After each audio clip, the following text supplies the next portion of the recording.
this is dated by this point, but the Kings fired Luke Walton. Definitely not a decision that they could have made over the offseason. You needed the 17-game sample that he gave you in the regular season to figure that out. Name Alvin Gentry their interim head coach. What do you just make of just the Kings organization at large at this point? Because this is just so much. Walton probably shouldn't have gotten a job in the first place, just given the sexual assault allegations that were out there at the time and are still out there as far as I know. But he probably should have been fired already.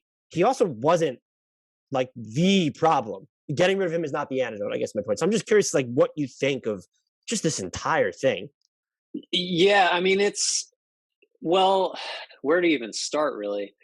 I think so. Yes, it made sense. It made sense to fire him, right? Because the Kings, I guess, are disappointing. Certainly based, measured against internal expectations. I think it's, some of the reporting that's coming out now and has been around for most of this year was that they really did want to make the playoffs this year, or at least get to the play-in. They're not currently in that position, and it sort of seems like they have the talent to at least be playing kind of level. So yeah, you get rid of him, but then like you said, and like everybody else has said, how on earth have these 3 weeks, a month of games, I guess it's a month now, meaningfully changed what you thought about Luke Walton coming into the season? Like everybody said, you should have done it in the offseason. Like that's just what you do. And I think the other big problem is it feels like for a while now, the Kings have had a coach who was not hired by the general manager that's in charge. And so it's sort of like, there's just a shelf life on, and that was the case with Walton and Monty McNair, obviously. There's just a shelf life. I mean, things have to go incredibly well, it seems like, for a coach that the GM did not hire to last, his full contract or whatever. And they certainly can't go badly, which they did. I just think, overall, it just has to be pinned back on ownership, right? Because there's only one constant in all this, and it's just, ownership.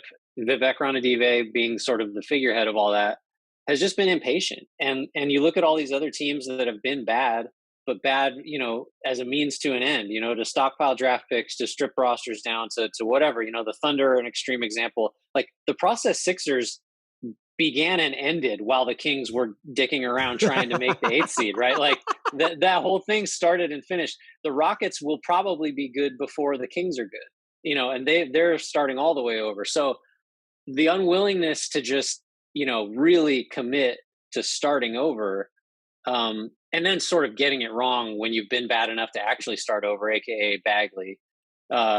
It's just bad luck. It's bad management. It's impatience. It's all that stuff. It's the reason they've got a playoff drought that's, almost able to legally drink. Yeah. And look, they are where I would expect them to be about in the standings, hovering not inside, but wafting around playoff territory. I get that this stretch in which he was fired coincided with, they're 1-8. One of those games includes Walton already being gone. 27th in net rating during that time, 26th in defense, 26th in offense, and 21st in defense. So I get there was a level of underachieving. I think I agree with everything you said. The other issue here is that there seems to be like this, he's impatient, Vivek Ranadive, or the organization, the front office at large, because it's upstairs at this point.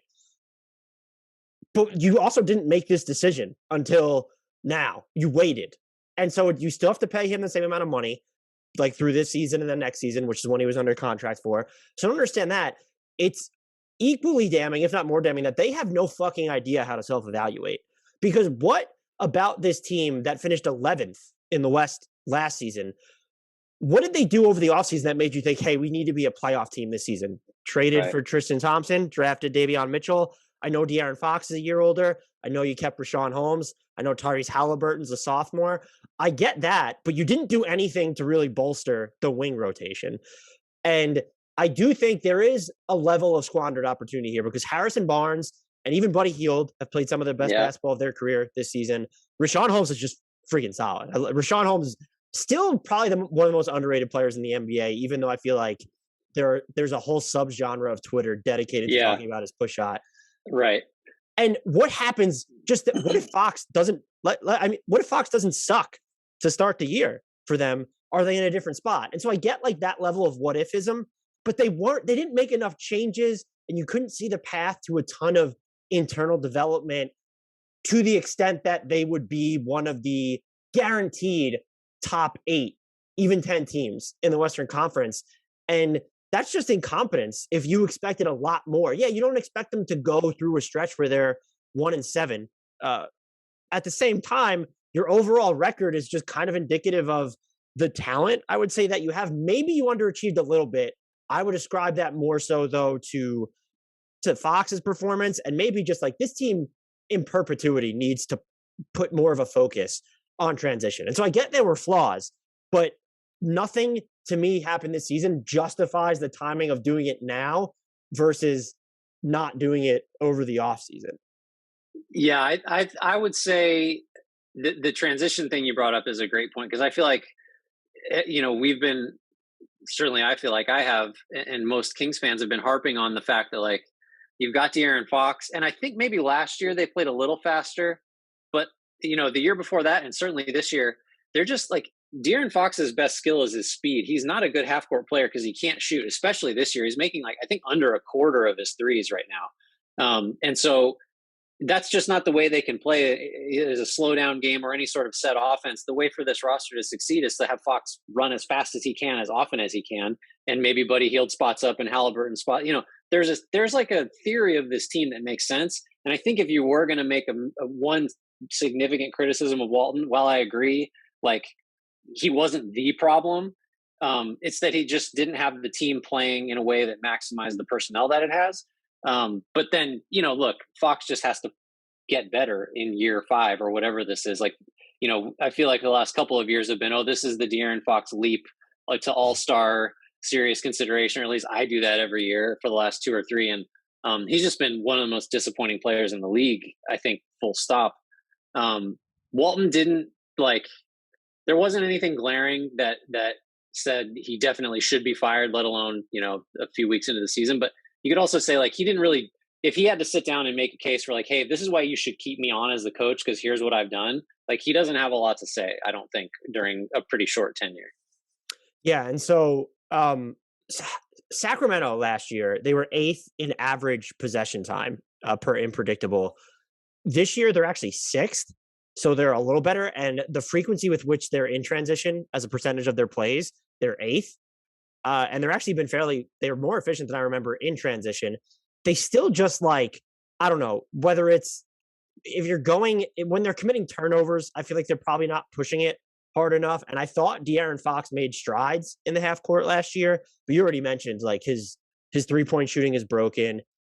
Among every single player who averages 5 pull-up attempts per game this season, there are 59 of them. Fox's effective field goal percentage on pull-up jumpers ranks 57th. It's sub 39 right now.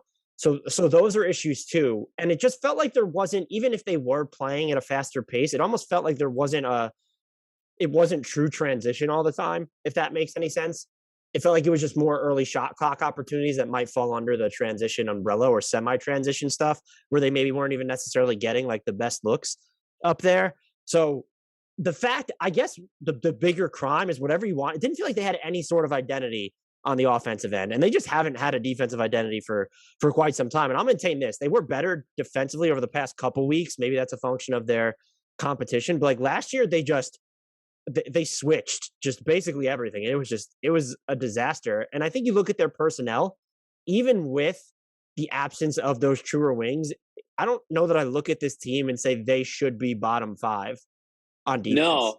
Well, we're bagging on Fox. I have another one. There's 19 players that have taken 300 shots as of today in the league, and Fox is among them. And he has the worst true shooting percentage behind Russell Westbrook of that group. And again, to your point, Fox should be a good defensive player.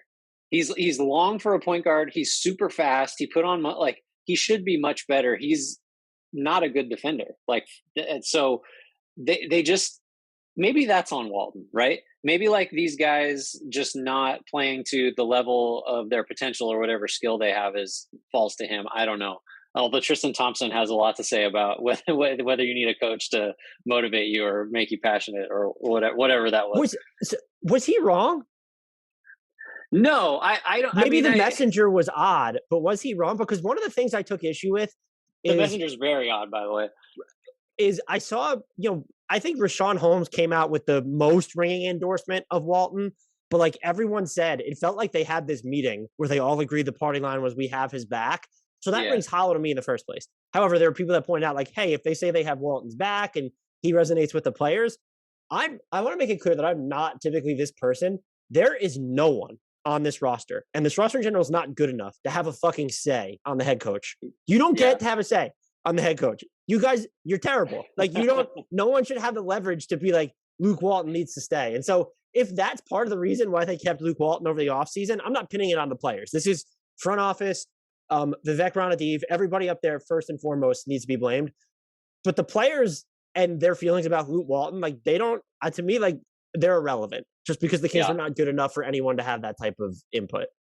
Yeah, it makes you wonder. You always did hear rumors that Fox was very much in Walton's corner, and maybe that's hit more shots. Walton. Then you want Walton to stick around, hit more. You want this coach to stay. Maybe that's part of what kept or got Walton. Didn't get Walton fired over the offseason. Is Fox was like, I'm coming off 25 points a game. This is my guy. I'm gonna blow up. Not saying this obviously, specifically, but he could have vouched for him then because Fox has a lot less clout now on a max contract, by the way, which that's looking a little scary. Than I still believe. I want to believe. It's been tough to watch this year. It really has. I don't know. It's one of those things where you almost expect like some unexpected piece of news to come out. Where like, oh, he sprained his ankle in training camp and it's been, bothering him all year, something like that, just to have a decent explanation for what's going on. Yeah. I mean, look, his shot selection has always been a little bit iffy. I feel like he has a loosey-goosey handle this season more than ever too. And he's exchanged both looks at the rim and 3-pointers, and those have just translated into more mid-range jumpers, which even if he's hitting them at a slightly above average clip relative to the rest of the league, that's just not the situation you want to go to. I also wonder how much he's been, because his rim frequency is down a little bit, not a ton. His finishing around the rim has dropped a bunch, and he's not getting as many free throws. His free throw attempt rate has dropped by not a huge margin, but by more than 6 points. So is he being impacted more by the rules? I don't think it's on a level or scale of James Harden, but is that part of it? I do think his shot selection is not great. I think, like his foul drawing, certainly 2 years ago and last year was pretty close, like elite. Like he was really, really good at taking contact and finishing or getting to the line. And I just think anecdotally, I think you can't rule out the way that the officiating has changed for anybody. I think that's a real factor this year. I think it's a good thing, by the way, but I think it has affected stuff. The numbers bear that out. Offense is way down, free throws are down, all that stuff. But I think he doesn't look the same. He's not. That burst isn't there as often. He's not just launching into guys, taking contact and finishing as often as he did a year ago. So that's why I wonder if he's all the way there physically. I don't know. And it goes beyond like just the free throw volume too. And his free throw shooting has never been great. No, that's really another problem. But like because I guess they're tighter with the whistles, it's harder in general to finish around the rim. And I think it's creeped back up, but like the average percentage of shots that are going in around the rim has dropped dramatically. I think we've obviously seen the bigger drop off from 3-point range for now. We'll see if that goes up. But that could be another factor of it too. And he hit like 40% of his step back threes last year, and it was like a real weapon in his arsenal. So I'm hopeful that it'll come back. And to what you said, I didn't really think of that. Maybe there is something where it's like a sprained ankle or wrist, and we don't know the full extent of it right now. Just making excuses. I will start off our big picture questions though with one about the Kings. Okay. Will they be sellers at the trade deadline? Because they can't be buyers, I guess, unless you want to involve yourself in the Ben Simmons sweepstakes. So if you want me to frame it as, are they going to be buyers or sellers at the trade deadline? And I have a couple questions about the trade deadline. I don't mean to force this to the fore of the NBA discussion, because I know there's a huge section of fans now that seem very anti-transaction. But like, it is something in the back of my mind that I'm thinking of, which I'll talk about with one of my other questions. With this team specifically, though, it's just like you're so aimless right now when you look at the talent on this roster.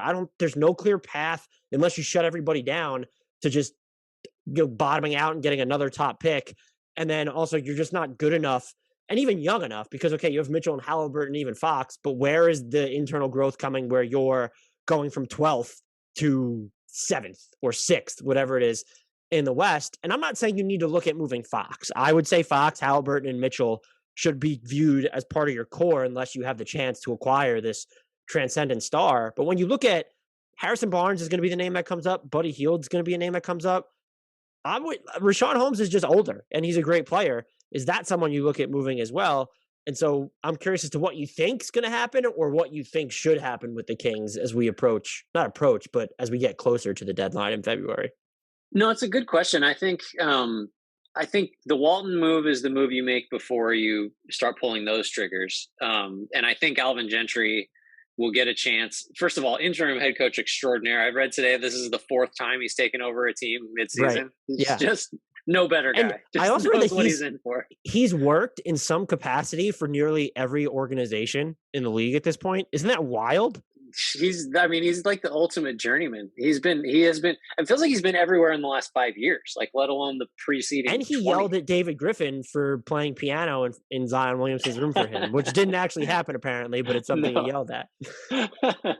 So I think interim head coach extraordinaire Alvin Gentry is going to get, I don't know, because the Kings are so fickle. He might get like 2 weeks, 3 weeks. And like, if things don't look markedly different, then yeah, for sure. Because like Buddy Hield has been the subject of trade talks for really since he signed that contract. Since he's been in New Orleans. Since forever.